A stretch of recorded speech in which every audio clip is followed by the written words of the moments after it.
கத்திரிக்காய் பிடிக்கும். கிட்னில கல் இருந்தா தக்காளி பிடிக்கும். சர்க்கரை வியாதி உள்ளவங்களுக்கு இனிப்பு பிடிக்கும். இவ்வளவுதாங்க.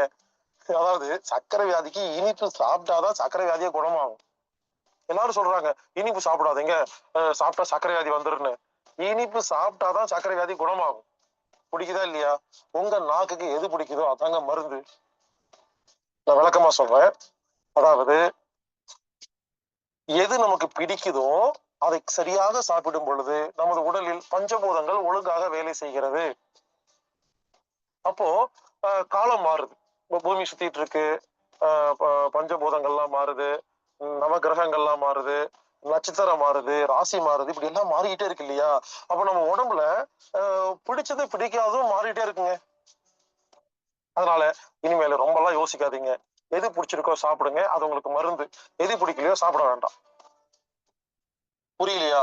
இன்னொரு உதாரணம் சொல்றேன். உங்களுக்கு யாருக்காவது ஆப்பிள் பிடிக்குமா? யாருக்காவது ஆப்பிள் பிடிக்கும்னா எங்க வீட்டுக்கு வாங்க.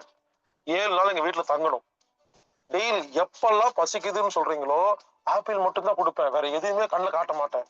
சாப்பாடு, இட்லி, தோசை எதுவுமே காட்ட மாட்டேன். எப்பெல்லாம் பசிக்குதுன்னு கேக்குறீங்களோ ஆப்பிள் மட்டும் தான் கொடுப்பேன். உங்களுக்கு தான் ஆப்பிள் ரொம்ப பிடிக்கும் இல்லையா? நீங்க என்ன பண்ணுவீங்க? ஆப்பிள் சாப்பிடுவீங்க. மிஞ்சி மிஞ்சி போனா 2 நாள்ல 3 நாள் சாப்பிடுவீங்களா?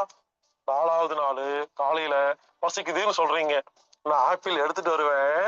நீங்க சொல்லுவீங்க தமிழ்ல பிடிக்காத ஒரே வார்த்தை ஆப்பிள். இன்னைக்கே பிடிக்காம போச்சு. நல்லா கேளுங்க. உங்க உடம்புல ஒரு வியாதி இருந்திருக்கு. அந்த வியாதிக்கு ஒரு மருந்து தேவைப்பட்டிருக்கு. அந்த மருந்து ஆப்பிள் இருந்திருக்கு. எனவே உங்களுக்கு பிடிச்சிருக்கு. 4 நாள் 3 நாள் தொடர்ந்து சாப்பிட்ட உடனே அது ஃபில் ஆயிடுச்சு. சாட்டிஸ்ஃபை ஆயிடுச்சு. போதும்னு சொல்லி நாக்கு என்ன பண்ணுது? திகட்டி நிறுத்துதா இல்லையா? புரிஞ்சுக்குங்க. உங்களுக்கு எது பிடிக்குதோ அது உடம்புக்கு வேணும்னு அர்த்தம். எது பிடிக்கலையோ அது வேண்டாம்னு அர்த்தம். உடனே ஒரு குவார்டர் வாங்கிட்டு அடிச்சுட்டு வந்து உட்கார்ந்துடக் கூடாது. போதை பொருளை தொடக்கூடாது. நான் சொல்றது போதை பொருளுக்கு ஒத்து வராது. கடையில விற்கிற டப்பாவில் அடைக்கப்பட்ட எந்த ஒரு உணவுக்கும் செல்லுபடி ஆகாது. ஏன் தெரியுமா? இந்த கடையில விற்கிற இந்த டப்பாவில் அடைக்கப்பட்ட பொருள் இருக்கு இல்லையா, அதுல எல்லாம் கெமிக்கல் தூவி வச்சிருக்கிறாங்க. உங்க நாக்கை ஏமாத்துறதுக்கு சயின்டிஸ்ட் மூலியமா ஒரு பொருள் கண்டுபிடிச்சு அதை தூவி தூவி வித்துட்டு இருக்கிறாங்க. அதை சாப்பிட சாப்பிட மீண்டும் மீண்டும் மீண்டும் தோணும், சாப்பிடணும்னு தோணும். ஏன் தோணுது? நாக்கு ஏமாத்துது. நாக்கு தாங்க டாக்டர், சுவைதாங்க மருந்து. எனவே இனிமேல் ரொம்ப எல்லாம் யோசிக்காதீங்க. எது பிடிச்சிருக்கோ சாப்பிடுங்க, எது பிடிக்கலையோ சாப்பிடாதீங்க. நான் சாப்பிடும்போது வந்து பாருங்களேன், ஒரே காமெடியா இருக்கும். நீங்க எப்படி சாப்பிடுவீங்க, நான் எப்படி சாப்பிடுவேன் பார்க்கலாமா? அதாவது நீங்க என்ன பண்ணுவீங்க? 4 கரண்டி சாப்பாடை போட்டு 4 கரண்டி குழம்பு ஊத்தி மொத்தமா பிணைஞ்சு சாப்பிடுவீங்களா? நான் அப்படி எல்லாம் சாப்பிட மாட்டேன். 4 கரண்டி சாப்பாடு போட்டு கொஞ்சமா குழம்பு ஊத்துவேன். ஏன் தெரியுமா? இந்த குழம்பு எனக்கு வேணுமா வேண்டாமாங்கிறது எவன் நாக்கு கிட்ட உடம்பு கிட்ட கேட்கணுமா இல்லையா? 4 கரண்டி குழம்பு ஊத்துவேன், பிணைஞ்சு பார்ப்பேன். எனக்கு பிடிச்சிருந்தா அது எனக்கு வேணும்னு அர்த்தம். 2 கரண்டி குழம்பு ஊத்தி சாப்பிடுவேன். ஒருவேளை குழம்பு பிடிக்கலையா, நான் என்ன பண்ணுவேன்? ரசம் ஊத்தி சாப்பிடுவேன். ரசம் பிடிச்சிருக்கா, மீண்டும் ரசம், மீண்டும் ரசம்னு 4 முறை ரசம் மட்டும் சாப்பிட்டு எந்திரிச்சிருவேன். அவ்வளவு தெம்பா இருப்பேங்க, ஆரோக்கியமா இருப்பேங்க. ஏன்னா எனக்கு என்ன பிடிச்சிருக்கோ அதான் சாப்பிட்டுருக்கேன். நம்ம சமாதானம் இருக்க முடியும். இப்படிதாங்க ஒரு வீட்டுல போய் நானு ரசம் சாப்பிட்டேன். வெறும் ரசம் மட்டும் சாப்பிட்டு வந்துட்டேன். உடனே அவங்க என்ன பண்ணிட்டாங்க, ஈனர் பாஸ்கருக்கு ரசம் தான் சாப்பிடுவாருன்னு 6 மாசம் கழிச்சு மறுபடியும் போறேன் அவங்க வீட்டுக்கு. வெறும் ரசம் மட்டும் தான் செஞ்சு வச்சிருக்காங்க. எங்க அப்படியெல்லாம் இல்லைங்க. அன்னைக்கு ரசம் சாப்பிட்டாங்க, அது போன மாசங்க. இந்த மாசம் வேற சாப்பிடுவாங்க. எனக்கே தெரியாதுங்க என்ன சாப்பிடுவோன்னு. சிம்பிள். எது பிடிச்சிருக்கோ உங்களுக்கு மருந்து, எது பிடிக்கலையோ தேவையில்லை. குழந்தைகள்லாம் ஏன் தெரியுமா ஆரோக்கியமா இருக்கு? பிடிச்சா மட்டும் தாங்க சாப்பிடும், இல்லைன்னா சாப்பிடாதுங்க. ஒரு குழந்தைய மார்க்கெட் கூட்டிட்டு போங்க, ஒரு கேக்கை பார்த்து ஆசைப்படும், எனக்கு வாங்கி கூட அடம் பிடிக்கும். ரொம்ப நேரம் அடம் பிடிக்கும். நீங்க வாங்கி கொடுப்பீங்க, அதை வாயில வைக்கும், அதுக்கு பிடிக்காதுங்க. அது என்ன பண்ணும்? அப்படியே வாயில வச்சுட்டு பார்க்கும், முடிச்சிட்டு இருக்கும். அப்பே தெரிஞ்சுக்கலாம் அது பிடிக்கல, சாப்பிடாதுன்னு. அம்மாக்கு எடுத்து ஊட்டு, இந்தாம்மா சாப்பிடுன்னு சொல்லும். அப்ப என்ன அர்த்தம்? அதுக்கு பிடிக்கலன்னு அர்த்தம். பார்த்தா பிடிச்சது வேற, நல்லது கெட்டது வேற, நாக்கு பிடிக்கிறது வேறங்க. அதனால ஒரு ஐடியா சொல்றேன். நல்லதை தட்டில் வையுங்கள், உங்கள் நாக்குக்கு பிடித்ததை சாப்பிடுங்கள். ரொம்ப சிம்பிள். ரொம்ப சிம்பிள்ங்க. உங்களுக்கு என்ன வியாதி இருக்குதோ அதுக்கு என்ன மருந்து வேணுமோ அந்த மருந்து எந்த உணவில், எந்த பழங்களில், எந்த காய்கறியில் இருக்குதோ அதுவே நமது நாக்குக்கு பிடிக்கும். இந்த ஒரு ஃபார்முலா மட்டும் கடைபிடிச்சீங்கன்னா நீங்க தனித்தனியா வியாதிக்கெல்லாம் மருந்தெல்லாம் தேட வேண்டாம். உணவே மருந்து. இப்போ பெண்கள் நீங்க என்ன பண்றீங்க? 4-5 பொரியல், கூட்டு, தக்காளி சாப்பாடு எல்லாம் செஞ்சு வைக்கிறீங்க இல்லையா? பல பேர் சாப்பிட்டுட்டு இது நல்லா இருக்கு, அது நல்லா இல்லைன்னு சொல்றாங்க இல்லையா? அப்படியெல்லாம் கிடையாதுங்க. எல்லாமே நல்லாதான் இருக்குது. யாருக்கு எது வேணுமோ அதை சாப்பிட்டுட்டு நல்லா இருக்குன்னு சொல்றாங்க. உதாரணத்துக்கு ஒருத்தருக்கு ஒரு சத்து தேவைப்படுது, அது உருளைக்கிழங்குல இருந்து இருக்குது. அவர் என்ன பண்றாரு, உருளைக்கிழங்கு சாப்பிட்டு முடிச்சுட்டு அவருக்கு பிடிச்சிருக்குதா, உருளைக்கிழங்கு சூப்பர் அப்படிம்பாரு. இனிமேல் யாராவது உங்ககிட்ட நல்லா இருக்குன்னு சொன்னா அவருக்கு தேவைப்பட்டிருக்குன்னு புரிஞ்சுக்குங்க. நல்லா இல்லைன்னு சொன்னாருன்னா அவருக்கு அது தேவையில்லைன்னு புரிஞ்சுக்குங்க. எல்லா உணவும் நல்லாதான் இருக்குது. எனவே இனிமேல் தட்டுல இருக்கிற எல்லாத்தையும் சாப்பிடாம எது பிடிச்சிருக்கோ திரும்ப திரும்ப வாங்குங்க, எது பிடிக்கலையோ சாப்பிடாதீங்க. செஞ்சு பாருங்க. உங்க உடம்பு 24 மணி நேரமும் இரவும் பகலும் எல்லா நேரங்களிலும் ஆரோக்கியமாக, சுறுசுறுப்பாக, தெம்பாக, சத்தோடு இருக்கும். எனவே பிடித்ததை பிடிப்போம், ஆரோக்கியமாக வாழ்வோம்.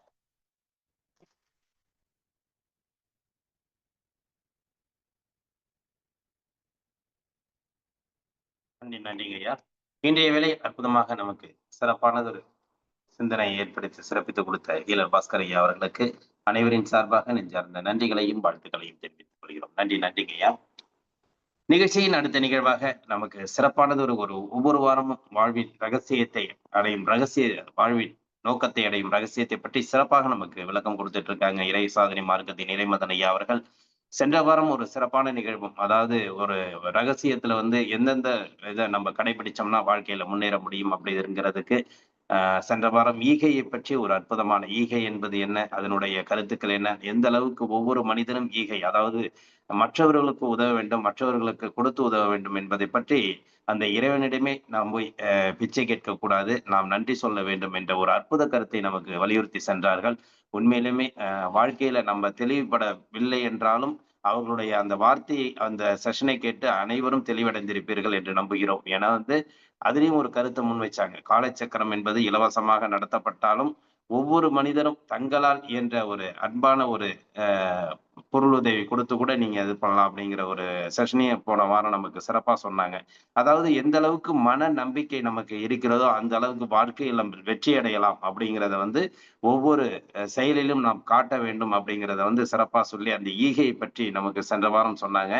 அடுத்ததாக இந்த வாரம் நமக்கு, அதாவது வாழ்வின் நோக்கத்தை அடையும் ரகசியத்துல மற்ற ஒரு கருத்துக்களும் இருக்குது. அதாவது கடமை, நம்ம எந்த அளவுக்கு கடமையோடு நம்ம வாழ்க்கையில வாழ்ந்தோம் அப்படின்னாக்கா நல்ல ஒரு வெற்றி அடைய முடியும் என்பதை பற்றி இன்று விளக்கம் அளிக்க காத்துக் கொண்டிருக்கிறார்கள். இன்றைய நிகழ்வில் நமக்கு வாழ்வின் நோக்கத்தை அடையும் ரகசியத்தை பற்றி, அதன் கடமையை பற்றி விளக்கமளிக்க இறை சாதனை மார்க்கத்தின் இறைமதன் ஐயா அவர்களை அன்புடன் அழைக்கின்றோம்.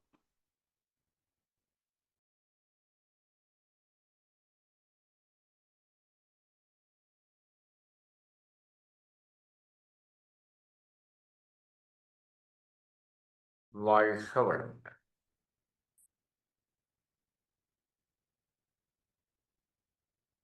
வாழ்க வையகம், வாழ்க வையகம், வாழ்க வளமுடன்.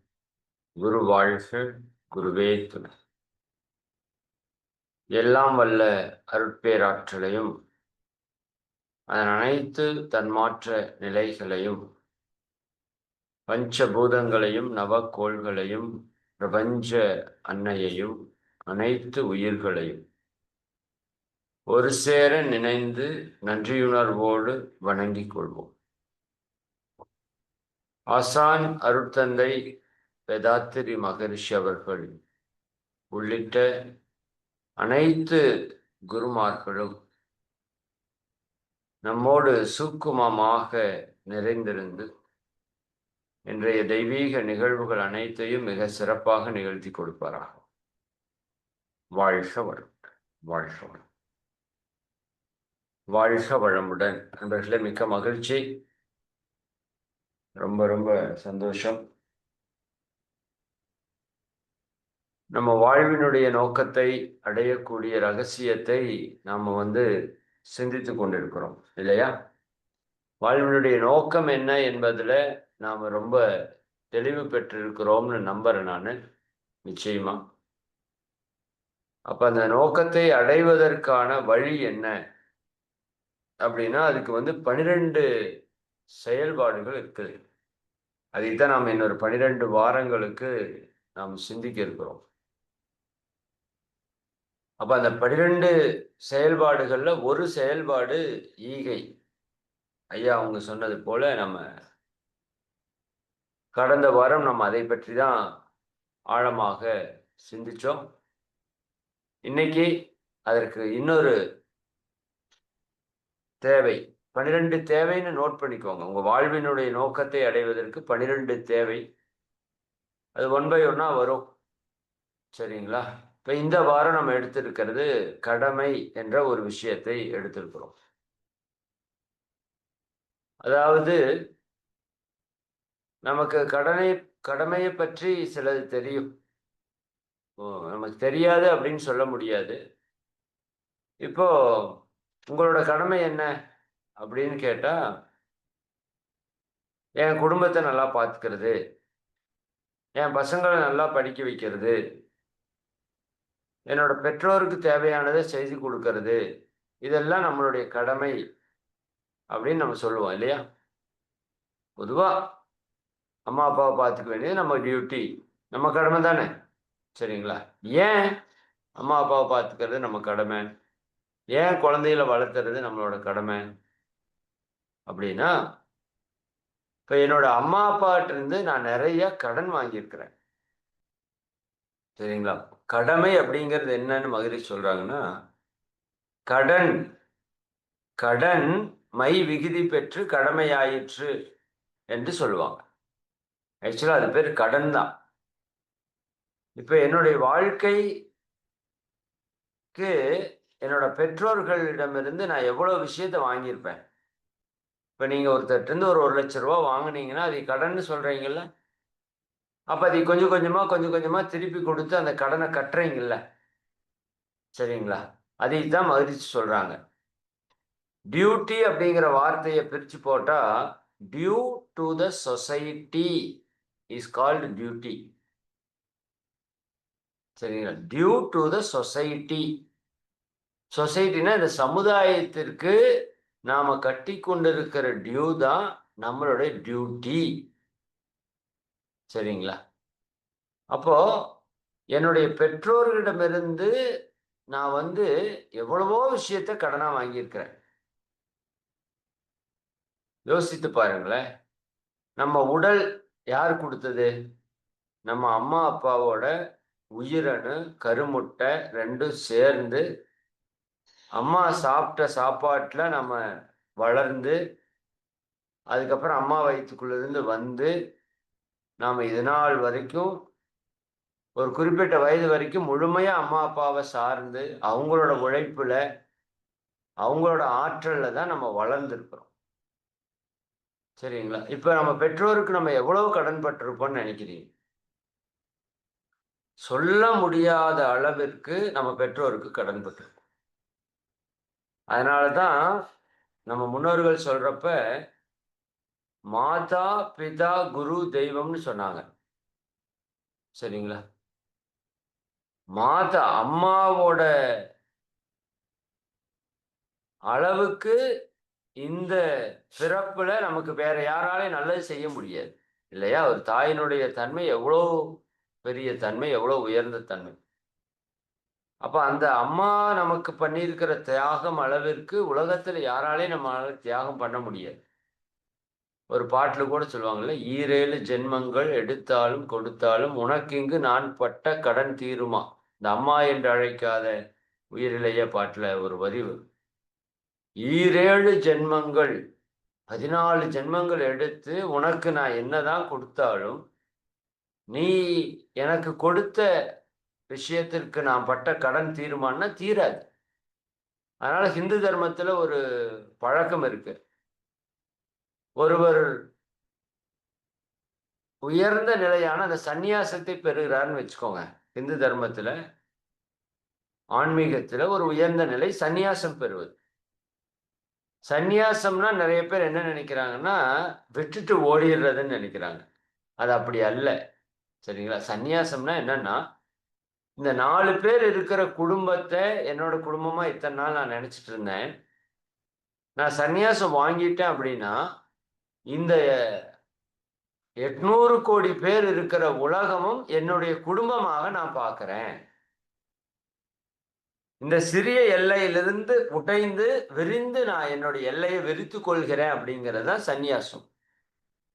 இப்ப இங்க இருந்தா 4 பேர் தான் எனக்கு உரியவர்கள். அவங்க 4 பேருக்கு என்ன வேணுமோ அதை மட்டும் செய்வேன். ஆனா இதை உடைச்சு வெளியே வந்தேன்னா இந்த உலகத்திற்கே நான் கடமை செய்வேன் அப்படின்னு வர்றதுதான் சந்நியாசம். சரிதானுங்களா? சரி, அப்ப அப்படி சந்நியாசம் பெறக்கூடிய அவங்க அப்பா இருக்காருல்ல, அவர் எதிர்த்தாப்புல சன்னியாசி வர்றார் அப்படின்னா, அவர் பையனா இருந்தாலும் அவர் காலில் விழுந்து கும்பிடணும், கும்பிடலாம். சரிங்களா? ஆனால் அவங்க தாய் அவங்க காலில் விழுந்து கும்பிடக்கூடாது. சந்நியாசமே நீ பெற்றிருந்தாலும் உன்னுடைய தாய் உன்னை காலில் விழுந்துட்டாங்கன்னா உனக்கு பாவம் வந்துடும். நீ எவ்வளோ பெரிய சன்னியாசி ஆனாலும் நீ தான் உங்க அம்மா காலில் போய் விழுகணும்.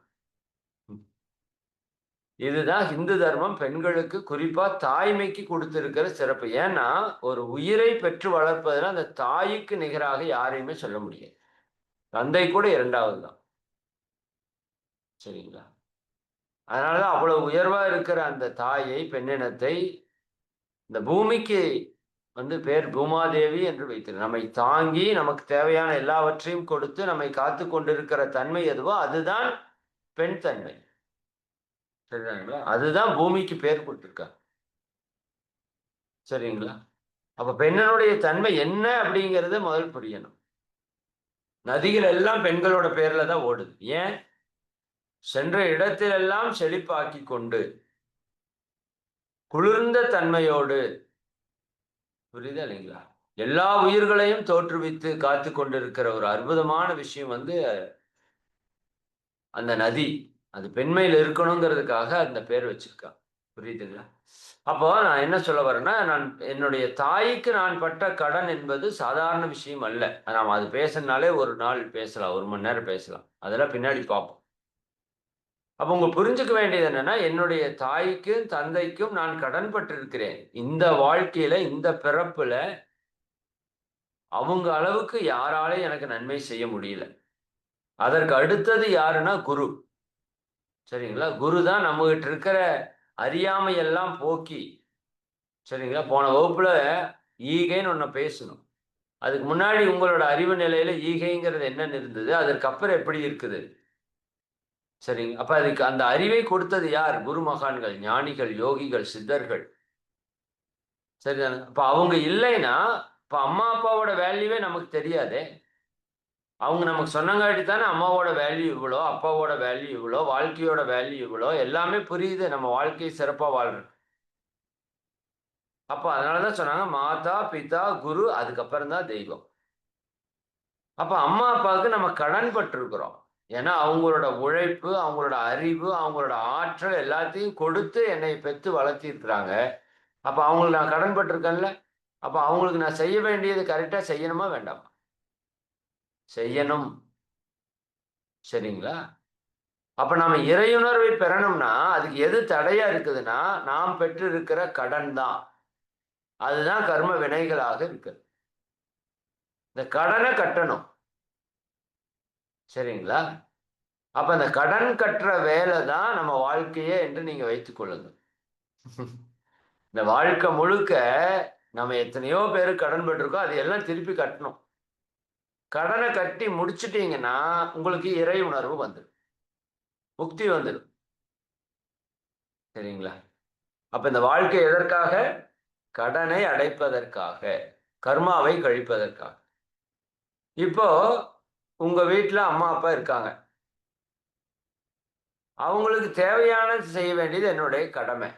நல்லா புரிஞ்சுக்கணும். அவங்களுக்கு தேவையானது செய்ய வேண்டியது என்னுடைய கடமை.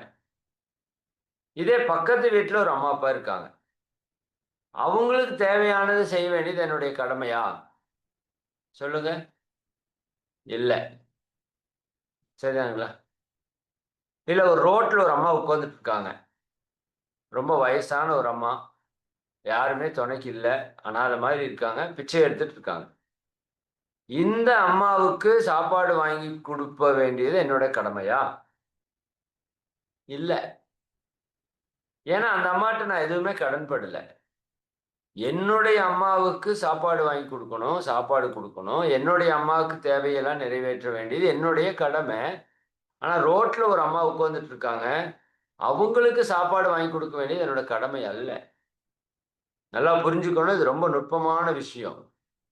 இப்ப இன்னைக்கு இருக்கிற மக்கள் எல்லாம் இதுல பண்ணக்கூடிய தவறுகள் தான் அவங்களோட வாழ்க்கையில பல்வேறு துன்பங்களுக்கு அடிப்படையா இருக்கு.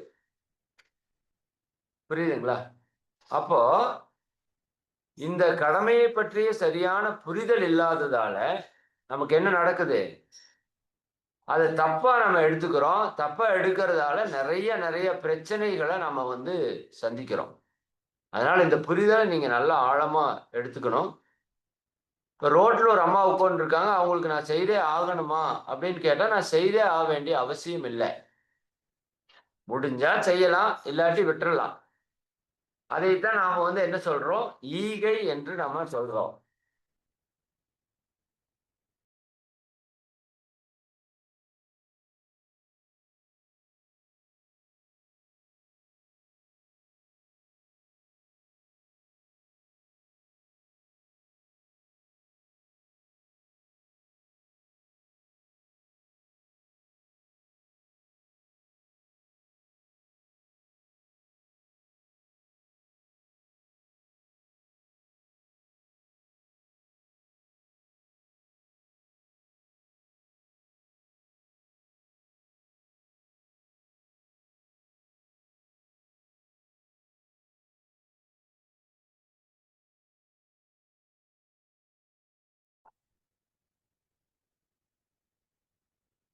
நண்பர்களே மன்னிக்கணும்.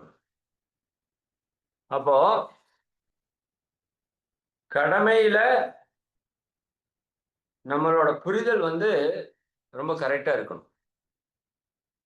இப்ப நம்ம பொதுவா என்ன நினைக்கிறோம்? மற்றவங்களுக்கு செய்யறத முடிஞ்சா செய்யலாம், முடியாட்டி விட்டுறலாம். ஆனா நமக்கான சிலது கடன் பட்டதை நம்ம கண்டிப்பா செய்யணும். இப்போ உதாரணத்துக்கு, இப்ப நம்ம பெற்றோருக்கு நாம் ஒரு விஷயம் செய்யணும். செய்யாம விட்டீங்கன்னா என்ன வரும்னு சொல்லுவாங்க? பாவம் பிடிச்சுக்குன்னு சொல்லுவோம் இல்லையா? என்ன பண்ணணும்? பாவம் பிடிச்சுக்கும். ஏன்? இப்ப உதாரணத்துக்கு உங்க பெற்றோருக்கு சாப்பாடு இல்ல. சாப்பாடு கொடுக்க வேண்டியது என் கடமை. சாப்பாடு கொடுக்கலைன்னா என்ன ஆகும்? கொடுக்கலைன்னா என்ன ஆகும்? சரிங்களா? அது உங்களுக்கு பெரும் பாவமாக மாறும். சரியா? இதே ரோட்ல ஒரு அம்மா உட்கார்ந்துட்டு இருக்காங்க. அவங்களுக்கு நீங்க சாப்பாடு கொடுக்கலைன்னா பாவம் பிடிக்குமான்னு கேட்டா பாவம் பிடிக்காது. ஏன்னா அவங்களுக்கு நான் கடன் படல. அதாவது நீங்க ஒருத்தர்ட்ட ரூ. 1,00,000 பணம் வாங்கியிருக்கிறீங்க. அப்ப அந்த ரூ. 1,00,000 நீங்க திருப்பி கொடுக்கணும் இல்லையா? அது உங்களோட கடமை. அப்ப கொஞ்சம் கொஞ்சமா என்ன பண்ணணும்? திருப்பி கொடுத்துட்டே வரணும். கடனை கட்டிட்டே வரணும். கடன் கட்டி முடிச்சிட்டீங்க அப்படின்னா உங்களுக்கு பிரச்சனை இல்லை. அவங்க யாரும் உங்களை கேட்க போறதில்லை. சரியா? அப்ப கடன் பட்டவங்களுக்கு திருப்பி கொடுக்க வேண்டியது என்னோட கடமையாக நம்ம புரிஞ்சுக்கணும். சரியா? அப்போ என்னுடைய பெற்றோருக்கு நான் கடன் பட்டிருக்கிறேன். அவங்களுக்கு தேவையானதை நான் என்ன பண்ணணும்? கரெக்டா திருப்பி கொடுக்கணும். சரிங்களா? இதே இன்னொருத்தவங்க இருக்கிறாங்க, அவங்களுக்கு நான் கடன் படல. அது நீங்க தேவை முடிஞ்சா கொடுக்கலாம், முடியலைன்னா விட்டுறலாம். அதை பத்தி ஒன்றும் பெரிய பிரச்சனை இல்லை. சரிங்களா? ரைட். அப்போ இந்த புரிதல்ல இருந்து ஒரு விஷயத்தை நான் சொல்றேன். இப்போ உங்ககிட்ட நம்ம கிட்ட ஒரு 1000 புண்ணியம் இருக்கு, 1000 பாவம் இருக்குன்னு வச்சுக்கோங்க. சும்மா உதாரணத்துக்கு சொல்றேன். ஒரு புரிதலுக்காக என்கிட்ட ஒரு 1000 புண்ணியம் 1000 பாவம் இருக்குன்னு வச்சுக்கோங்க. சரிங்களா? இப்ப இந்த புண்ணியத்தினோட வெளிப்பாடு தான் எனக்கு நடந்துட்டு இருக்கிற நல்லதெல்லாம். இப்ப என் வாழ்க்கையில ஒரு நல்லது நடக்குதுன்னா அது என்ன காரணம்? என்னுடைய புண்ணியம் வெளிப்படுகிறது. சரிங்களா? இதே எனக்கு ஒரு துன்பம் வருதுன்னா என்ன காரணம்? என்னுடைய பாவம் வெளிப்படுகிறது. இதை பத்தி நான் உங்களுக்கு சொல்லியிருக்கிறேன் ஆல்ரெடி. சரிங்களா? அப்போ எனக்கு ஒரு துன்பம் வருது அப்படின்னா நான் எந்த ஜென்மத்திலேயோ செய்த பாவம் என்கிட்ட இருந்து வெளியே போகுது. எனக்கு ஒரு நன்மை வருது அப்படின்னா எந்த ஜென்மத்திலேயோ அல்லது இந்த ஜென்மத்திலேயோ செய்த புண்ணியம் என்னை விட்டு வெளியே போகுது. அப்ப ரெண்டுமே நல்லதுதான். அதை புரியணும் முதல்ல. அப்போ இப்ப 1000 பாவம் 1000 புண்ணியம் இருக்குன்னு வச்சுக்கோங்க. இப்ப நம்ம வாழ்க்கை அப்படியே போயிட்டு இருக்கு. இப்ப என்னோட பெற்றோருக்கு நான் செய்ய வேண்டிய கடமையை சரியா செய்யல. இப்ப என்ன ஆகும்னா என்னுடைய பாவம் இன்க்ரீஸ் ஆயிட்டே வரும். நீங்க எப்படி நீங்க கொடுக்க வேண்டிய கடனை நீங்க வட்டியை திருப்பி கொடுக்கல அப்படின்னா, அல்லது அசல் நீங்க திருப்பி கொடுக்கலைன்னா, அந்த கடன் இன்க்ரீஸ் ஆயிட்டே போயிடும். புரியுதுங்களா? அப்ப நான் கொடுக்க வேண்டியது, நான் வாங்கியிருக்கிறேன், கொடுக்க வேண்டியது என்னோட கடமை. அப்ப வட்டியும் முதலையும் ப்ராப்பரா கரெக்டா கொடுத்துட்டே வந்தீங்கன்னா, குறிப்பிட்ட நாள்ல வட்டியும் முடிஞ்சிடும், முதலும் முடிஞ்சிடும், பிரச்சனை கிடையாது. ஆனா அதை நான் கொடுக்காம இருக்கிறப்ப அந்த வட்டியும் கடனும் வட்டி நாளுக்கு நாள் ஏறிட்டே இருக்கு. அது போல என்னுடைய கடமை நான் சரியா செய்யல, என் பெற்றோரை நான் சரியா பார்க்கல, அல்லது என்னோட குழந்தைகளை சரியா பார்க்கல அப்படின்னா என்ன நடக்கும்? என்னுடைய கடன் அதிகரிச்சுட்டே போயிடும், பாவம் இன்க்ரீஸ் ஆயிட்டே போயிடும். புரியுதுங்களா? அப்ப அதனுடைய வெளிப்பாடு என்ன வரும்? எனக்கு இன்னும் பல பல துன்பங்கள் வரும். சரி, இதே ரோட்ல ஒரு அம்மா உட்கார்ந்து இருக்காங்க அப்படின்னு நான் சொன்னேன். அவங்களுக்கு நீங்க சாப்பாடு வாங்கி கொடுக்குறீங்க, உங்க அம்மாவுக்கு நீங்க சாப்பாடு வாங்கி கொடுக்குறீங்க. முதல்ல நான் என்ன சொன்னேன்? என்னுடைய அம்மாவுக்கு சாப்பாடு போடல அப்படின்னா பாவம் இன்க்ரீஸ் ஆகுன்னு. சரி, என்னோட அம்மாவுக்கு சாப்பாடு போட்டேன் அப்படின்னா புண்ணியம் இன்க்ரீஸ் ஆகுமா? ஆகாது. ஏன் ஆகாது? ஏன்னா நீங்க ஆல்ரெடி கடன் வாங்கியிருக்கிறீங்க. 1,00,000 ஒருத்தர் கடன் வாங்கிட்டீங்க. இப்ப திருப்பி கொண்டு போய் ஒரு 10,000 கொடுக்குறீங்க. அப்ப அவர் உங்க பேர்ல வரவுன்னு எழுதுவாரு 1,00,000, சாரி 10,000. பட் எப்படி இருக்கும்? 1,00,000த்துல 10,000 கழிச்சு 90,000ன்னு வச்சிருப்பாரு. உங்களுக்கு திருப்பி அவர் 10,000 கொடுக்க மாட்டார். சரிங்களா? ஏன்னா உங்களோட வரவுல நீங்க கடன் வாங்கினதுல 10,000 கொடுத்து கழிச்சிட்டீங்க. அது போல என்னுடைய பெற்றோருக்கு நான் ஒரு விஷயத்த செய்யறேன் அப்படின்னா, நீங்க செய்யறதால உங்களோட புண்ணியம் பெருகாது. அது உங்களோட கடமை. சரி, அதை செஞ்சாதான் உங்க பாவம் புண்ணியம் நியூட்ரலா இருக்கும். செய்யலைன்னா பாவம் இன்க்ரீஸ் ஆயிடும். செஞ்சீங்கன்னா நியூட்ரலா இருக்கும். நல்லா புரிஞ்சுக்கணும். ஏன்னா இது நான் கடன் வாங்கியிருக்கிற இடம். இதே ரோட்ல ஒரு அம்மா இருக்காங்க, அந்த அம்மாவுக்கு ஒரு சாப்பாடு வாங்கி கொடுக்குறீங்க, ஒரு சேலை எடுத்து கொடுக்குறீங்கன்னா என்ன நடக்கும்? இங்க அந்த அம்மாவுக்கு ஏதாவது செய்யறீங்க அப்படின்னா புண்ணியம் பெருகும். அந்த அம்மாவுக்கு ஒண்ணு செய்யல அப்படின்னா பாவம் பெருகுமானா? பாவம் பெருகாது. இந்த ரெண்டு கொஞ்சம் நுட்பமான விஷயம். என்னுடைய அம்மாவிற்கு சாப்பாடு போடல அப்படின்னா பாவம் இன்க்ரீஸ் ஆகும், போட்டேன்னா பாவம் புண்ணியம் எதுவுமே இன்க்ரீஸ் ஆகாது, ரெண்டு நியூட்ரலா இருக்கும். சரிங்களா?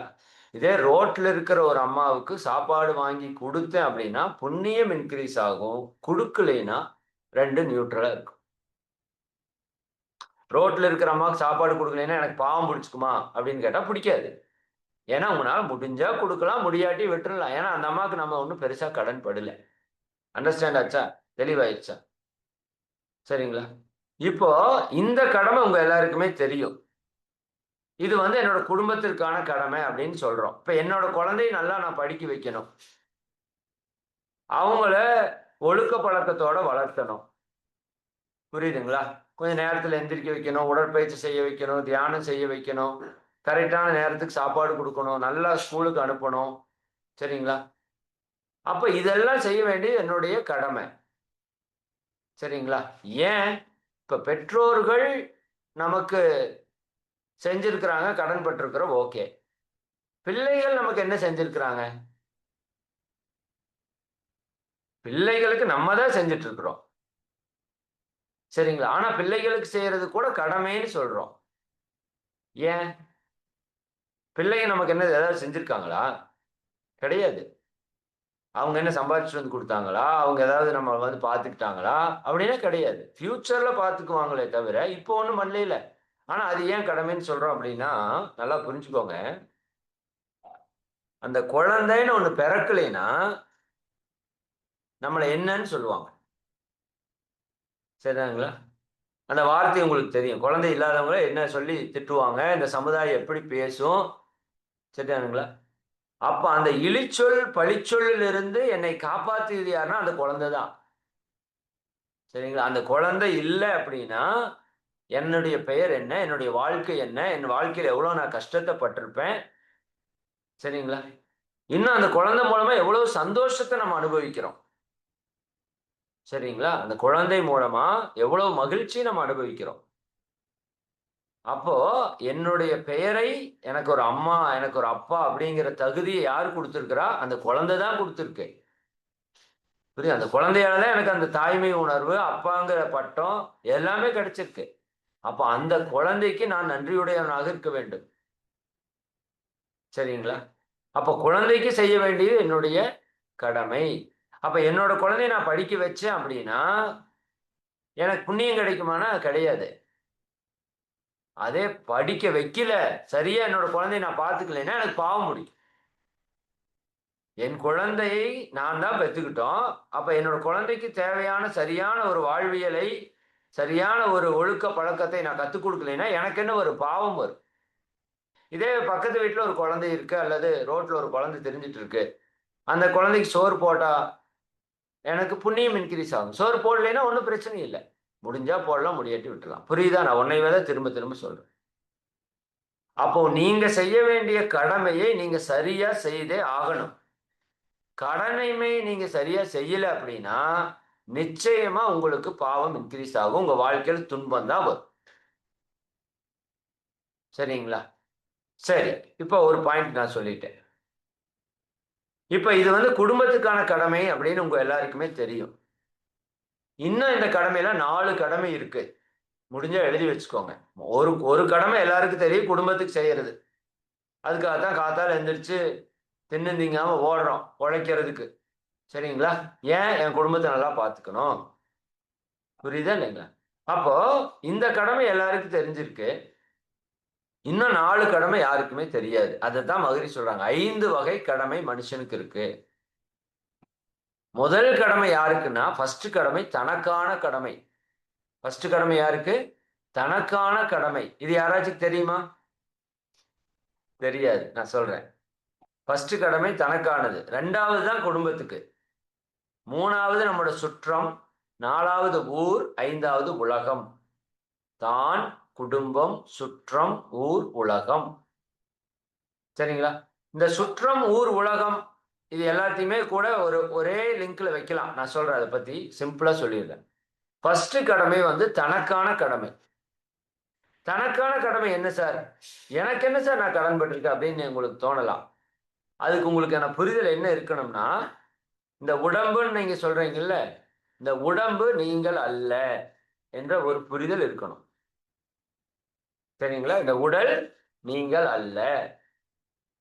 நான் எல்லையற்ற, அழிவற்ற, பிறப்பு இறப்பற்ற ஆத்மா. சரியா? அப்ப இந்த ஆத்மா, நாம் எல்லாருமே ஆன்மா.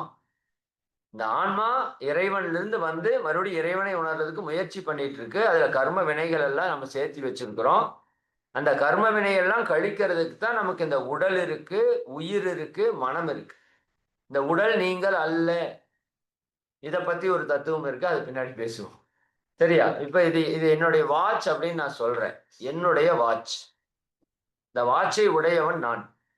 புரியுதுங்களா? நான் வாட்சா? இல்ல, என்னுடைய வாட்ச். சரிங்களா? அது போல என்னுடைய கை. சரியா?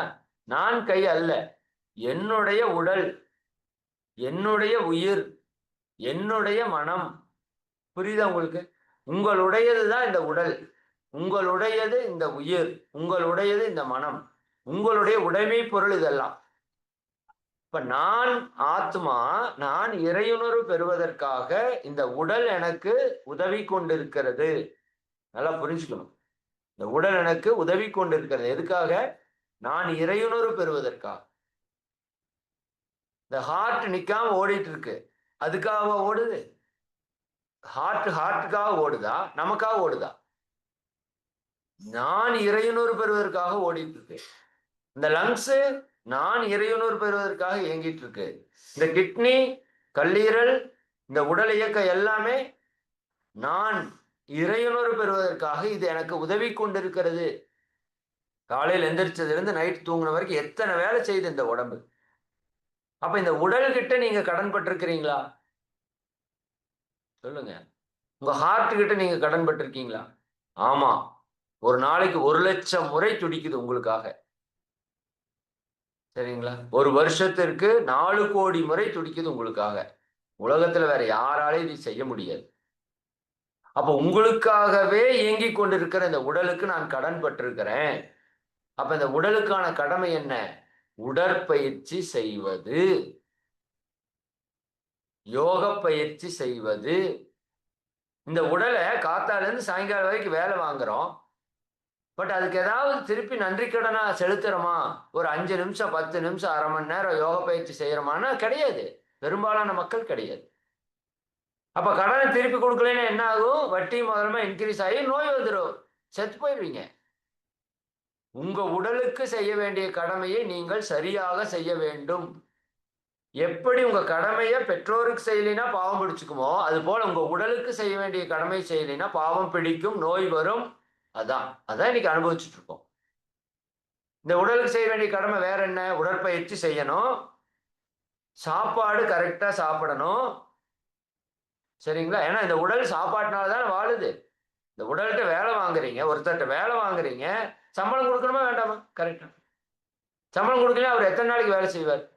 அவர் சரியா பார்த்துக்கிட்டா நீண்ட நாள் வேலை செய்வார். அப்ப இந்த உடலுக்கு சாப்பாடு கரெக்டான நேரத்துல சரியான சாப்பாடு கொடுக்கணும், அது என்னோட கடமை. சரிங்களா? தண்ணி கரெக்டா குடிக்கணும், அது என்னோட கடமை. நல்ல உடலுக்கு உழைப்பை கொடுக்கணும், அப்பதான் இந்த உடம்பு நல்லா இருக்கும், அது என்னோட கடமை. நல்லா சுவாசிச்சு பிராணாயாமம் பண்ணி காற்று சக்தியை கொடுக்கணும், அது என்னோட கடமை. நல்லா தூங்கணும், தூங்கி பிரபஞ்ச சக்தி இந்த உடம்புக்கு கொடுக்கணும், அது என்னோட கடமை. சரி, மதுரை சொல்லுவாங்க, உணவு, உழைப்பு, உறக்கம், பாலுறவு, எண்ணம், வித்து சக்தியை நல்லா வச்சுக்கணும், அது என்னோட கடமை. இதெல்லாம் நல்லா இருந்தா தான் என் உடம்பு நல்லா இருக்கும். அப்ப இது எல்லாம் செய்ய வேண்டியது என்னோட கடமை. சரிங்களா? இப்ப சாப்பாடு கரெக்டா கொடுக்காம விட்டீங்கன்னா உடம்பு என்ன ஆகும்?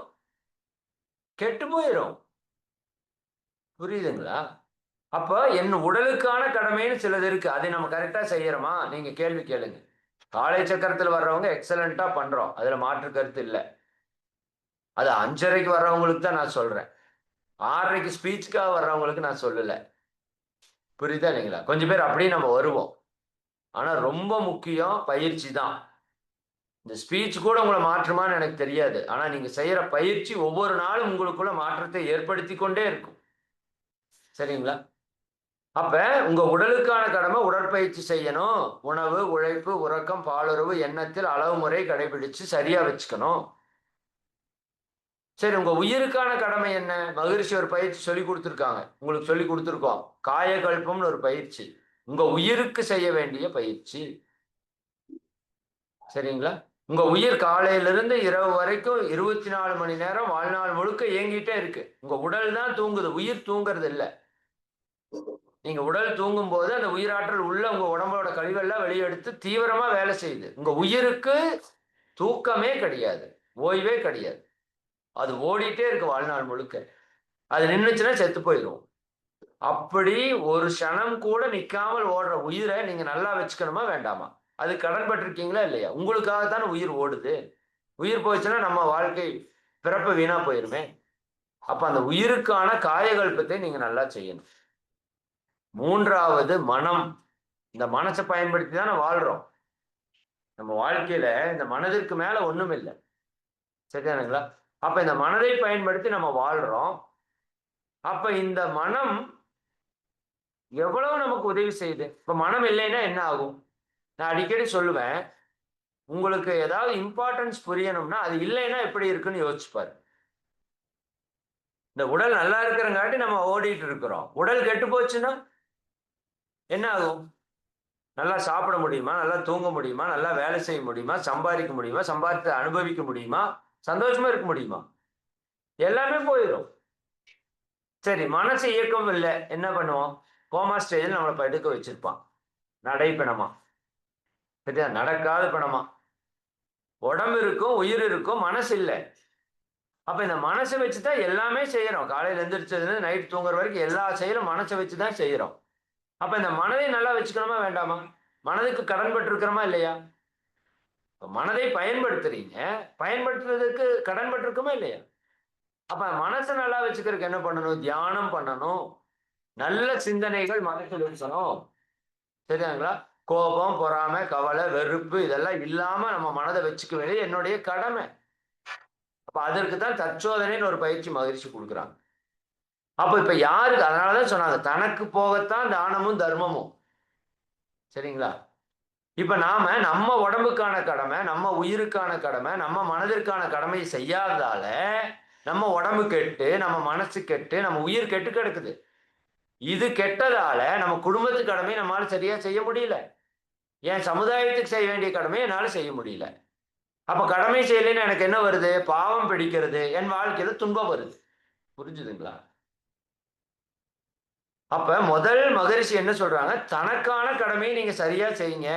நீங்க உடற்பயிற்சி செய்யறதே மிகப்பெரிய சேவைன்னு சொல்றாரு. சரிங்களா? சரி, அப்போ உங்களுக்கான கடமை சரியா செய்யுங்க. உங்க குடும்பத்துக்கான கடமை அப்பதான் சரியா செய்ய முடியும். நம்ம சுற்றம் ஊர் உலகம். சுற்றம்னா நம்ம உறவினர்கள். சரிங்களா? நமக்கு ஏதாவது ஒண்ணுன்னா வந்து முன்னாடி நிக்கிற உறவுகள், நண்பர்கள், இவங்களுக்கு என்னால என்ன செய்ய முடியுமோ அதை நான் செய்யணும். சரிங்களா? நான் ஃபைனலா சொல்ல வேண்டியது இந்த ஊர் உலகத்திற்கான கடமை. அதைத்தான் நான் உங்களுக்கு சொல்றதுக்கு வர்றேன் இப்போ. அதை ஒன்ன சொல்லி நான் நிறைவு பண்றேன். இது ரொம்ப ரொம்ப நுட்பமான விஷயம். நீங்க ஆழமா கவனிக்கணும். சரிங்களா? சரி, நான் இப்போ உதாரணத்துக்கு ஒரு விஷயம் சொல்றேன். நீங்க எல்லாருமே சேட் பண்றதுக்கு ரெடியா இருங்க.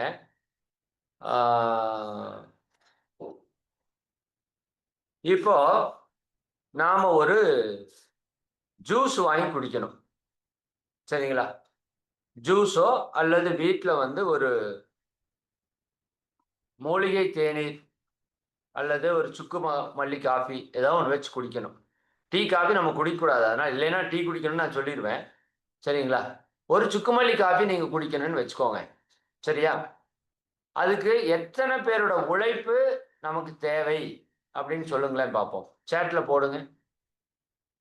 இது யூடியூப்ல பார்க்குறவங்களும் போடலாம், சேட்டில் பார்க்குறவங்களும் போடுங்க. நான் சொல்றது புரிஞ்சுதா? நீங்கள் ஒரு சுக்குமல்லி காஃபி குடிக்கணும். அதுக்கு எத்தனை பேருடைய உழைப்பு தேவை அப்படிங்கிறத சேட்டில் போடுங்க. உண்மையில் பல பேர் நிறைய பேரெல்லாம் சொல்லக்கூடாது. ஒரு ஒரு ஒரு நம்பர் சொல்லணும் பர்டிகுலரா. அதாவது ரொம்ப அக்யூரஸியா நம்மளால சொல்ல தெரியாது. பட் முடிஞ்ச வரைக்கும் நீங்க யோசிச்சு பாருங்க. வெரி குட், நிறைய பேர் நம்பர் போடுறீங்க. ஒருத்தர் வந்து 5 பேர் போட்டிருக்காரு. பலருடைய உழைப்பு, பலர் 1000 பேர். யார் இது? மயில்வாகனன் ஐயா, காரைக்கால். அருமை. 1000 பேர். 5 5 5 25 250 எபோவ் crore. ஜெயலட்சுமி அம்மா வந்து 1 கோடி பேருக்கு மேல வேலை செய்யணும்னு சொல்றாங்க.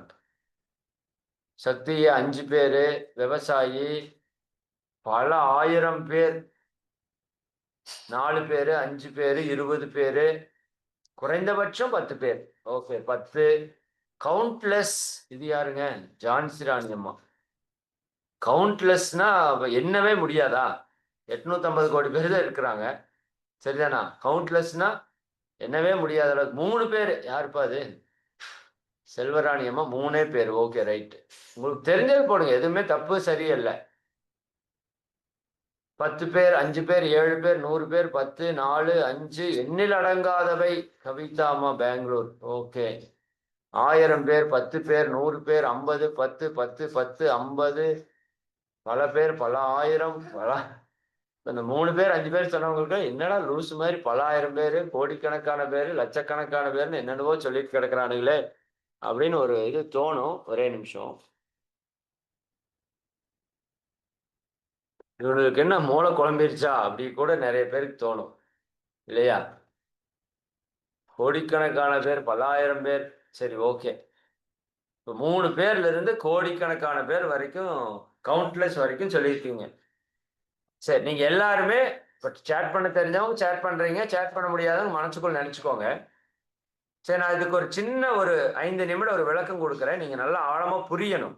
அப்பதான் இந்த கடமை எவ்வளவு உயர்ந்ததுன்னு உங்களுக்கு தெரியும். நீங்க என்ன செய்யணும்னு நீங்க புரிஞ்சு செய்ய முடியும். கடமையை உணர்ந்திடு, காலத்தில் செய்திடு. சரிங்களா? கடமையை உணர்ந்திடு, காலத்தில் செய்திடு. அப்படி செஞ்சா உடம்புக்கும் நல்லது, உள்ளமும் அமைதியாம். நிறைய பேரோட மனசு ஏன் அமைதி இல்லாம இருக்குது அப்படின்னா, அவங்களோட கடமையை அவங்க ப்ராப்பரா செய்யறது இல்லை. கடமை செய்யலைன்னா உங்களால் நிம்மதியா இருக்க முடியாது. சரி, நிறைய பேர் தன்னோட கடமையை தட்டி கழிச்சிட்டு போயிடலாம்னு நினைக்கிறோம். பட் தட்டி கழிச்சிட்டு போகலாம். நீங்க வேற யாரோ ஒருத்தர் அந்த இடத்த செய்வாங்க. அப்படி செஞ்சா உங்க வாழ்க்கையில நிம்மதி போயிடும். இதை நீங்க எப்பவுமே மனசுல வச்சுக்கணும். என் கடமையை நான் செஞ்சே ஆகணும். அதனாலதான் அதுக்கு பேர் கடமை. கடன் பட்டிருக்கிறேன். நான் வாங்கின கடன் நான் கட்டியே ஆகணும். அப்பதான் எனக்கு உடம்பு நல்லா இருக்கும், மனசு நிம்மதியா இருக்கும். நான் கடனை கட்டாம சுத்திட்டு இருந்தேன்னா என் உடம்பு கெட்டு போயிடும், மனசு கெட்டு போயிடும். அப்ப என் கடமை என்னன்னு தெரிஞ்சு அதை சரியா கடைபிடிக்க வேண்டியது என்னுடைய பொறுப்பு அப்படிங்கறத நீங்க முதல்ல புரியணும்.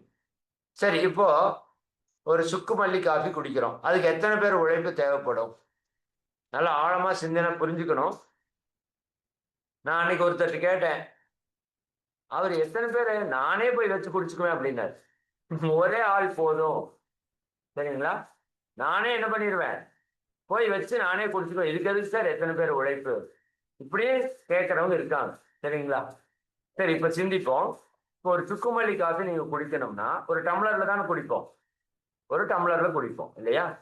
சரி, அந்த டம்ளர் சில்வர் டம்ளர்.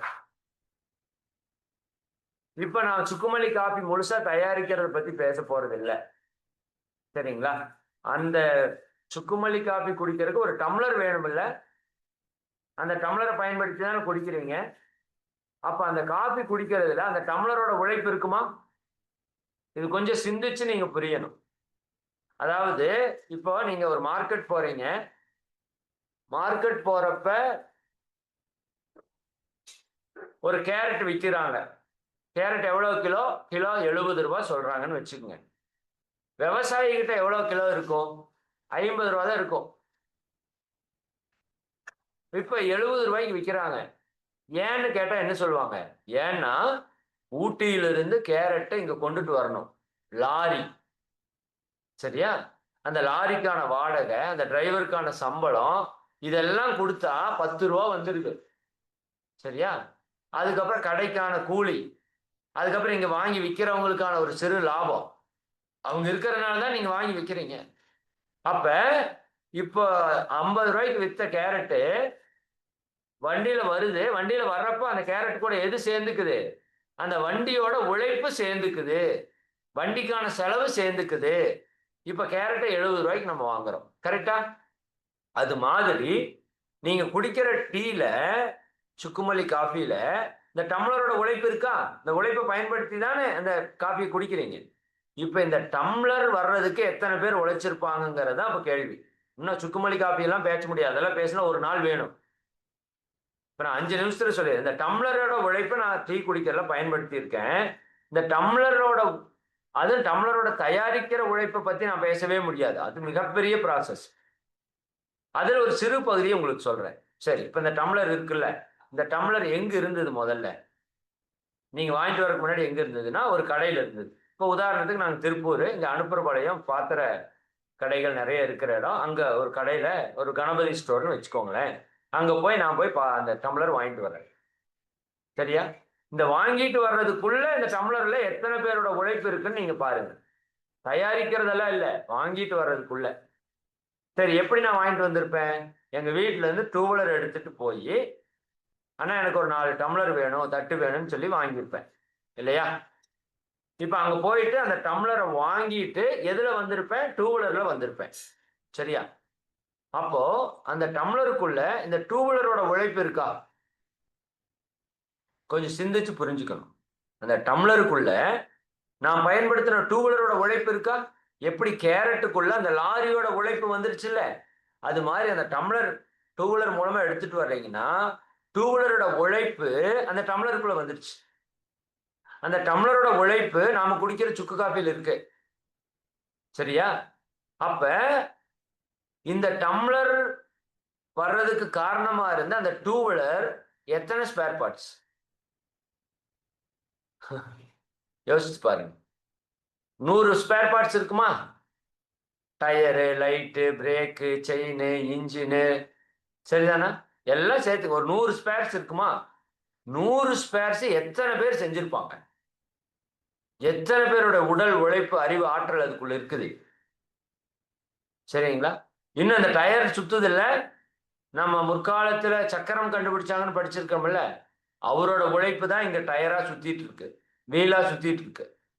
நெருப்பை கண்டுபிடிச்சாங்கன்னு சொல்றோம்ல, முற்காலத்துல கற்காலத்துல சிக்குமுக்கி கற்களை உரசி நெருப்பை, அவர் கண்டுபிடிச்ச நெருப்பு தான் இங்க இன்ஜின்ல எரிஞ்சிட்டு இருக்கு. தாமஸ் ஆல்வா எடிசன் கண்டுபிடிச்ச லைட்டு தான் நம்ம டூ வீலர்ல லைட்டா எரிஞ்சிட்டு இருக்கு.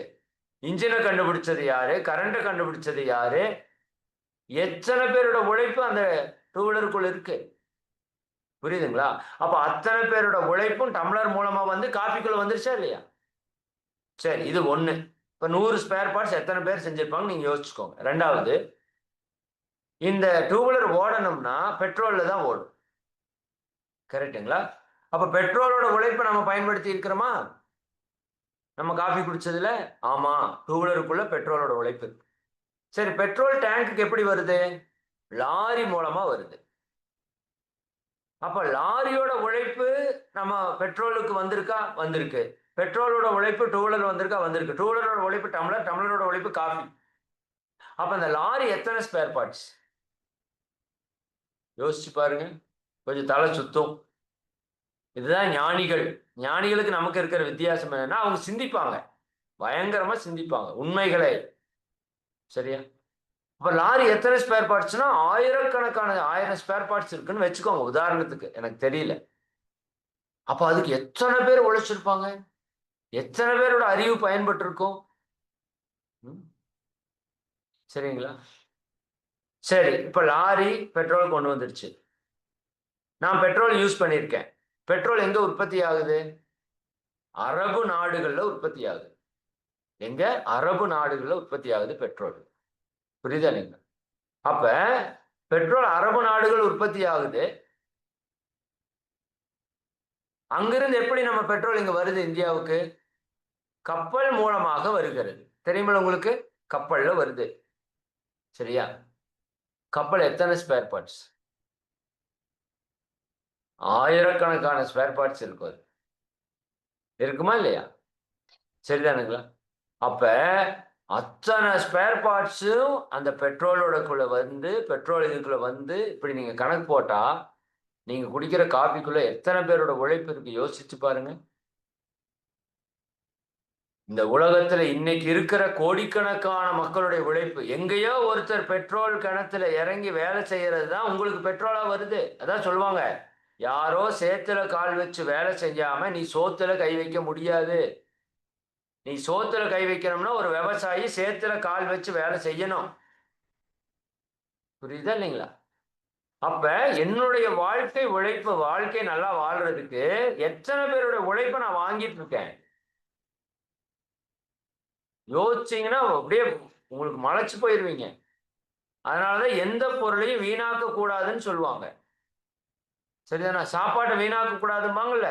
ஒரு பருக்கை சோத்துக்குள்ள கோடிக்கணக்கான பேரோட உழைப்பு இருக்கு. மதுரை சொல்லுவாங்க, ஒரு பிடி உணவில் உலக ஒற்றுமை கண்டிடு. ஒரு பிடி சோறு எடுத்துக்கோங்க. இந்த அரிசி எங்கிருந்து வந்தது, பருப்பு எங்கிருந்து வந்தது, சீரகம் எங்கிருந்து வந்தது, கடுகு எங்கிருந்து வந்தது, மிளகு எங்கிருந்து வந்தது, தேங்காய் எங்கிருந்து வந்தது, வெங்காயம் எங்கிருந்து வந்தது, அதுக்கு போடுற மஞ்சத்தூள் எங்கிருந்து வந்தது, எத்தனை கோடி பேருடைய உழைப்பு அதுக்குள்ள இருக்கு யோசிச்சு பாருங்க. அப்ப அத்தனை உழைப்பையும் நான் சாப்பிடுறேன். புரியுதுங்களா? அப்ப இந்த உலகத்துக்கே நான் கடன் பட்டிருக்கிறேன்னா இல்லையா? யோசிச்சு பாருங்க, சிந்தனை செய்யணும். அப்ப இந்த உடல் யார் கொடுத்ததுன்னா இந்த சமுதாயம் கொடுத்தது. சரிதானே? அம்மா அப்பா உடலை உயிரையும் உயிரையும் கொடுத்தாங்க. அப்புறம் இந்த சமுதாயம் கொடுத்த சாப்பாடை போட்டு போட்டு போட்டு போட்டு வளர்ந்து இன்னைக்கு நான் 60 கிலோ 70 கிலோவா இருக்கிறேன். அப்ப இந்த உடல் யார் கொடுத்தது? இந்த சமுதாயம் கொடுத்தது. இந்த உயிர் இந்த சமுதாயம் கொடுத்தது. அம்மா அப்பாவே சமுதாயத்தினோட ஒரு பங்கு தான், பகுதி தான்.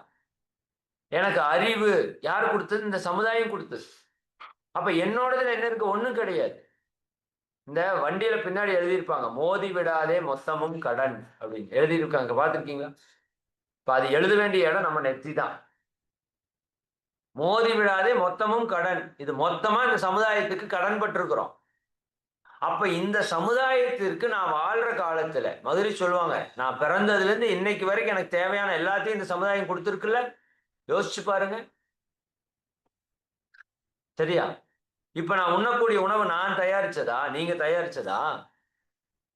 உடுத்துகின்ற உடை நீங்க செஞ்சதா? சரிதானே? இருக்கிற இருப்பிடம் நானே கட்டிக்கிட்டதா? இந்த செல்போன் நம்ம செஞ்சதா? சரிதானுங்களா? நீங்க நம்ம வீட்டை பயன்படுத்துறோம்ல, எத்தனை பொருள் காலையில எந்திரிச்சதுல இருந்து நைட் தூங்குற வரைக்கும் எத்தனை பொருளை பயன்படுத்துறோம்? ஏதாவது ஒரு பொருள் நம்ம செஞ்சதா? கிடையாது. அப்ப இந்த உலகத்துல பல கோடி மக்களுடைய உழைப்பை எடுத்து வாழ்ந்துட்டு இருக்கிறோம். இந்த புரிதல் நமக்கு வரணும். சரிங்களா? அப்ப இந்த உலகத்திற்கு என்னால் என்ன செய்ய முடியும்? என்னை வாழ வைத்துக் கொண்டிருக்கிற உலகத்திற்கு என்னால் என்ன செய்ய முடியும்? என்னுடைய உடலை கொண்டு, உடல் ஆற்றலை கொண்டு, மனதை கொண்டு, அறிவை கொண்டு, எங்கிட்ட இருக்கிற செல்வத்தை கொண்டு, பொருளை கொண்டு என்னால என்ன செய்ய முடியும்னு நான் நினைக்கிறேன் பாருங்க. அதுதான் நிஷ்காமிய கர்ம பேரறம்னு மகரிஷி சொல்றாங்க. சரிங்களா? நிஷ்காமிய கர்மம்ங்கிறது பெரிய விஷயம். ஆசை வயப்படாமல் செய்யக்கூடிய செயல்கள் நிஷ்காமிய கர்மம், இல்லாட்டி காமிய கர்மம். அப்ப என் உடல், என் உயிர், என் மனம், என் அறிவு, என் ஆற்றல், என் செல்வங்கள் எல்லாம் இந்த சமுதாயம் எனக்கு கொடுத்தது. இன்னைக்கு நான் பெரிய பணக்காரனா இருக்கிறேன் அப்படின்னா யார் கொடுத்தது? இந்த உடலை கொடுத்தது சமுதாயம், உயிரை கொடுத்தது சமுதாயம், அறிவை கொடுத்தது சமுதாயம், படிப்பை கொடுத்தது சமுதாயம். ஒரு ஸ்கூல்ல போய் படிக்கிறோம்னா அதுக்கு எத்தனை பேரோட உழைப்பு அங்க இருக்குது? நான் போய் ஸ்கூல் கட்டி நானே படிக்க முடியுமா? யாரோ இடம் தானம் கொடுத்துருப்பாங்க, யாரோ பொருள் தானம் கொடுத்துருப்பாங்க. பல பேரோட உழைப்பை வாங்கி நம்ம படிச்சுட்டு வர்றோம். நீங்க கொடுக்குற காசுக்கு அதுக்கு சம்பந்தமே கிடையாது. புரியுதா இல்லைங்களா? அப்ப பல பேரோட உழைப்பை வாங்கி கடன் வாங்கி வாழ்ந்துட்டு இருக்கிறோம். அப்ப என்னால முடிஞ்சதை திருப்பி கொடுக்கணும். அதுக்குன்னு உங்க உடம்பை கெடுத்துட்டு கொடுக்க வேண்டாம், உங்க குடும்பத்தை கெடுத்துட்டு கொடுக்க வேண்டாம். புரிஞ்சுதா இல்லைங்களா? தான் உங்களுக்கான கடமையை முதல்ல செய்யுங்க. ரெண்டாவது உங்க குடும்பம், உங்க குடும்பத்துக்கான கடமையை கரெக்டா செய்யுங்க. மூணாவது உங்க சுற்றம், ஊர், உலகத்துக்கான கடமையை செய்யுங்க.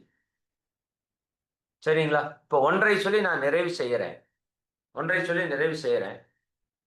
இப்போ நான் முதல்ல ஒண்ணு சொன்னேன். எங்க அம்மாவுக்கு சாப்பாடு போடுறது கடமை, ரோட்ல இருக்கிற ஒரு அம்மாவுக்கு சாப்பாடு போடுறது கடமை இல்லைன்னு சொன்னேன். புரிஞ்சுதுங்களா? ஆனா நீங்க நல்லா சிந்திச்சு பாருங்க. ரோட்ல இருக்கிற அம்மாவுக்கு சாப்பாடு போட வேண்டியது என்னோட கடமையே இல்லையா? ஏன்னா இந்த உலகத்துல பல பேருடைய உழைப்பை வாங்கி நான் வாழ்ந்துட்டு இருக்கிறேன். அப்ப திருப்பி யாராச்சும் ஏதாவது செய்யணும்ல. உலகம் முழுக்க எல்லாருக்கும் போய் என்னால செய்ய முடியாது. ஆனா என்னோட வீதியில ஒரு அம்மா பசியா இருக்கிறாங்க, நான் அவங்களுக்கு சாப்பாடு போடணுமா வேண்டாமா? சரிங்களா? கண்டிப்பா போடணும். அது உங்களோட கடமை. சரியா? இப்ப மகிழ்ச்சி மகான்கள், இப்ப வந்திருக்கிற ஆசிரியர்கள் எல்லாம் உங்களுக்கு எதை கொடுக்குறாங்க? அறிவை கொடுக்கிறார்கள். அறிவை நம்ம கடனா பெறுகிறோம். பயிற்சியை கொடுக்குறாங்க, பயிற்சியை கடனா பெறுகிறோம். இந்த அறிவை, இந்த பயிற்சியை, இந்த கடன் எப்படி நீங்க கட்டுவீங்க? எப்படி கட்டுறது? இத 4 பேருக்கு சொல்லி, மகிழ்ச்சி அதான் சொல்லுவாங்க, குரு காணிக்கைங்கிறது என்ன? நீ இந்த பயிற்சியை பெற்று பலன் அனுபவிச்சுட்டீல, நல்லா இருக்குல்ல, இத உனக்கு தெரிஞ்ச 10 பேருக்கு சொல்ல வேண்டியது உன்னோட கடமை. இது உங்களோட கடமை.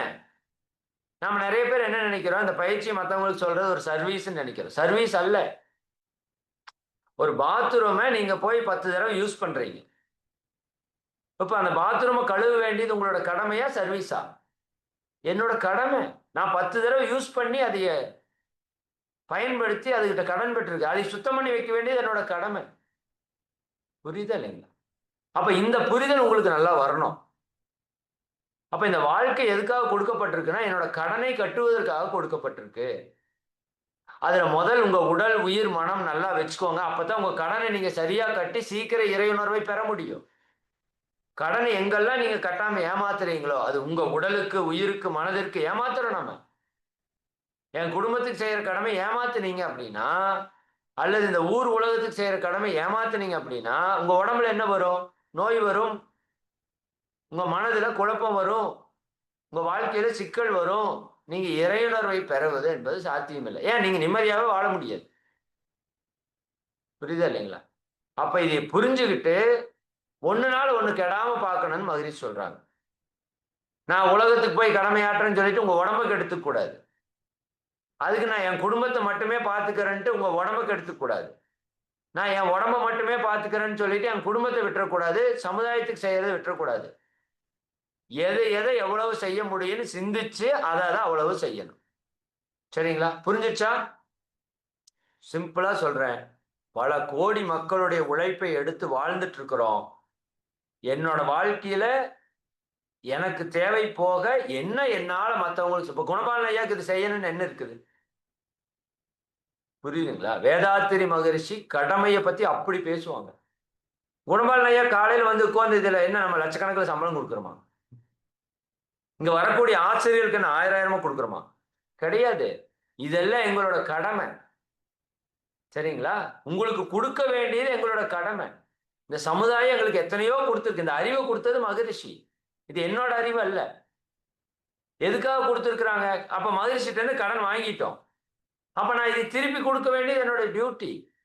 வியாழக்கிழமை காலையில வந்து இந்த ஸ்பீச் கொடுக்க வேண்டியது என்னோட கடமை. புரியுதா இல்லைங்களா? இது நான் ஈகை பண்ணல. இது என்னோட டியூட்டி. என் சமுதாயத்திற்கு, என் மக்களுக்கு. இப்போ உங்களோட பல பேரோட உழைப்பை வாங்கி நான் வாழ்ந்துட்டு இருக்கிறேன். அப்ப என்னால முடிஞ்சது கொஞ்சமாவது கொடுக்கணுமா இல்லையா? ஒரு மணி நேரம். புரியுதலை? கொடுக்கலைன்னா எனக்கு பாவம் பிடிச்சிரும். அதனால நானா வாலண்டியரா வந்து கொடுக்குறேன். இங்க இருக்கிற ஆசிரியர் எல்லாரும் அப்படித்தான். குணபாலனையா அப்படித்தான் ஒர்க் பண்றாங்க. புரியுதா இல்லைங்களா? இன்னும் அவங்க கூட சார்ந்த எல்லாருமே அவங்களுக்கு என்ன தேவை இருக்கு? காலங்காத்தால வந்து உட்கார்ந்து இத்தனை பேருக்கு நல்லது செய்யணும். நாங்க சேவை செய்யல, எங்க கடமையை செய்யறோம். அது மாதிரி நீங்களும் உங்க கடமையை செய்யணும். இந்த உலகத்துக்கு உங்களால முடிஞ்சதை கொடுங்க. அது என்னுடைய கடமைன்னு பாருங்க. ஈகேன்னு பாத்தீங்கன்னா கொடுத்தா கொடுப்பீங்க, கொடுக்காட்டி விட்டுருவீங்க. கடமைன்னு பார்த்தா கொடுத்தே ஆகணும்னு புரிஞ்சுக்குவீங்க, கொடுப்பீங்க. அப்ப இந்த உடல், உயிர், மனம் இதை கொடுத்தது என் கடனை கட்டுவதற்காக புரிஞ்சுட்டு முடிஞ்சதை எல்லாருக்கும் செய்யுங்கன்னு சொல்லி நிறைவு செய்யும். சரிங்களா? மிக்க மகிழ்ச்சி. அருட்பேராற்றல் கருணையினால் நீங்களும் உங்கள் அன்பு குடும்ப உறுப்பினர்கள் அனைவரும் உடல் நலம், நீலாயுள், நிறை செல்வம், உயர்ப்புகள், மெஞ்ஞானம் ஓங்கி இறை உணர்வு, அறநெறி, கல்வி, தனம், தானியம், இளமை, வலிவு, துணிவு, நன்மக்கட்பேறு, அறிவில் உயர்ந்தோர் நட்பு, அன்புடைமை, அகத்தவம், அழகு, புகழ், மனித மதிப்புணர்ந்து ஒழுகும் பண்பு, பொறுமை எனும் பேறு 16 பெற்று பெருவாழ்வு வாழ்க. வாழ்க வளமுடன், வாழ்க வளமுடன், வாழ்க வாழ்க வளமுடன். மிக்க மகிழ்ச்சி. அனைவருக்கும் நன்றி. வாழ்க வளமுடன். ஐயா நிறைவு பண்ணிக்கோங்க. நான் நிறைவு பண்ணிக்கிறேன். சிறப்பு. நன்றிங்க ஐயா. இன்றைய வேளை அற்புதமாக நமக்கு கடமை பற்றி நமக்கு சிறப்பானது ஒரு நிகழ்வை ஏற்படுத்தி கொடுத்த இறை சாதனை மார்க்கத்தின் இறைமதன் ஐயா அவர்களுக்கு அனைவரின் சார்பாக நன்றிகளையும் வாழ்த்துக்களையும் தெரிவித்துக் கொள்வோம். ஐயாவுடைய சிந்தனைகள் வார வாரம் நமக்கு ஒவ்வொருவருடைய மனதிலும் நெருடும் அளவுக்கும் என்பதை விட பதியும் அளவுக்கு இன்றைக்கு இடம்பெற்று இருக்குன்னு சொல்லலாம். உண்மையிலுமே பாத்தீங்கன்னா சென்ற வாரம் ஈகையை பற்றி, இந்த வாரம் கடமையை பற்றி, ஒரு மனித வாழ்க்கையில் நாம் செய்ய வேண்டிய, ஆற்ற வேண்டிய நம்மளுடைய கடமைகள் என்ன என்பதை பற்றி ஒரு அற்புதமான ஒரு தெளிவான விளக்கம்.